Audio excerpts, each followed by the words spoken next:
question here, Stephen, around balancing being goal-driven with being outcome detached. You talked about process-oriented goals, but maybe you can touch on that question more specifically, how to balance being goal-oriented whilst simultaneously outcome detached.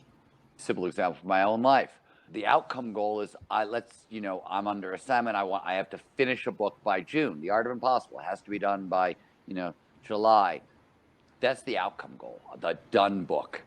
That's not what I care about today. What I care about today is advancing the cause 500 words. I want to edit the 500 words I wrote the day before, and I want to advance it 500 more. And the big point is this.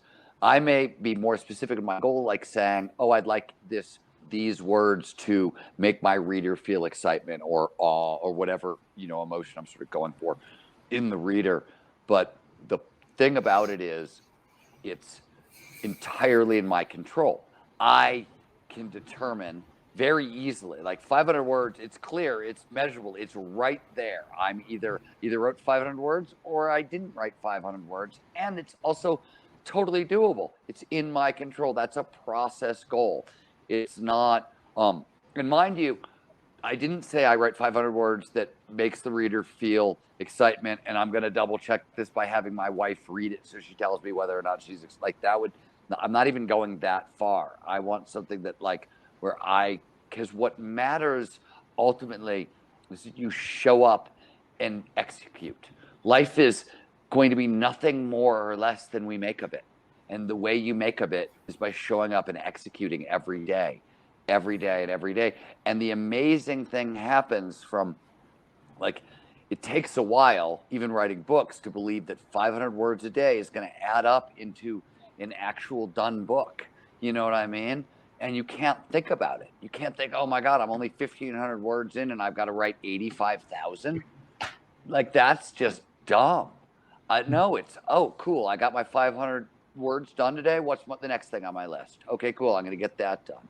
I want to get through this stuff with as little emotion as possible, as little sort of drama and strife. And I want to be able to declare victory over really low-hanging fruit, right? 500 words is hard. It's a stretch goal for me. If at the front end of a book, 350 words a day is easy. 500 words, I gotta push a little, but I want to be able to declare victory. And maybe, because by the way, declaring that victory, that's the dopamine. That's the momentum. That's really right. So it's much less, all the other stuff is less important. That's stuff that takes care of itself. What matters is you show up and you do the thing that's right in front of you. Then you do the next thing. Then you do the next thing. That's how you get to impossible. That's how you get to any hard goal. I always say this, none of this stuff is very sexy, right? When you listen to, when you read The Art of Impossible, when you talk about what's actually legitimate peak performance stuff, none of it's going to get you laid on Friday night. It really won't. If you talk about it in bars, it's not it's just not that stuff. It's not like the cool new whiz-bang technology or the cool new substance, right? It's not that. In fact, one of the things that is so hard for people with the actual real tools of peak performance is they're so unsexy, it's almost hard to believe they're going to work, right? Because they're so sort of dumb. I got to set clear goals. I got to, right? They're so dumb sounding. But the brain, it evolved millions and millions of years ago, right? You're dealing with an organ that at a certain level, evolved in prehistoric, cave person times.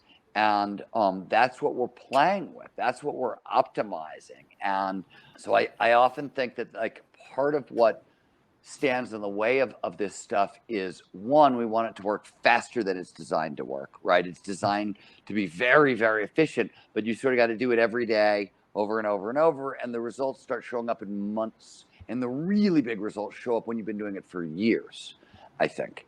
And that's when you start to really amaze yourself. That's when you start to get to a life that doesn't just exceed your limitations, it exceeds your expectations.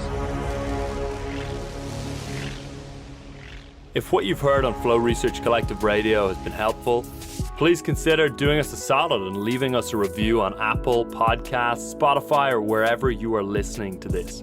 Reviews help us connect to a wider audience so we can get these peak performance principles out to more people.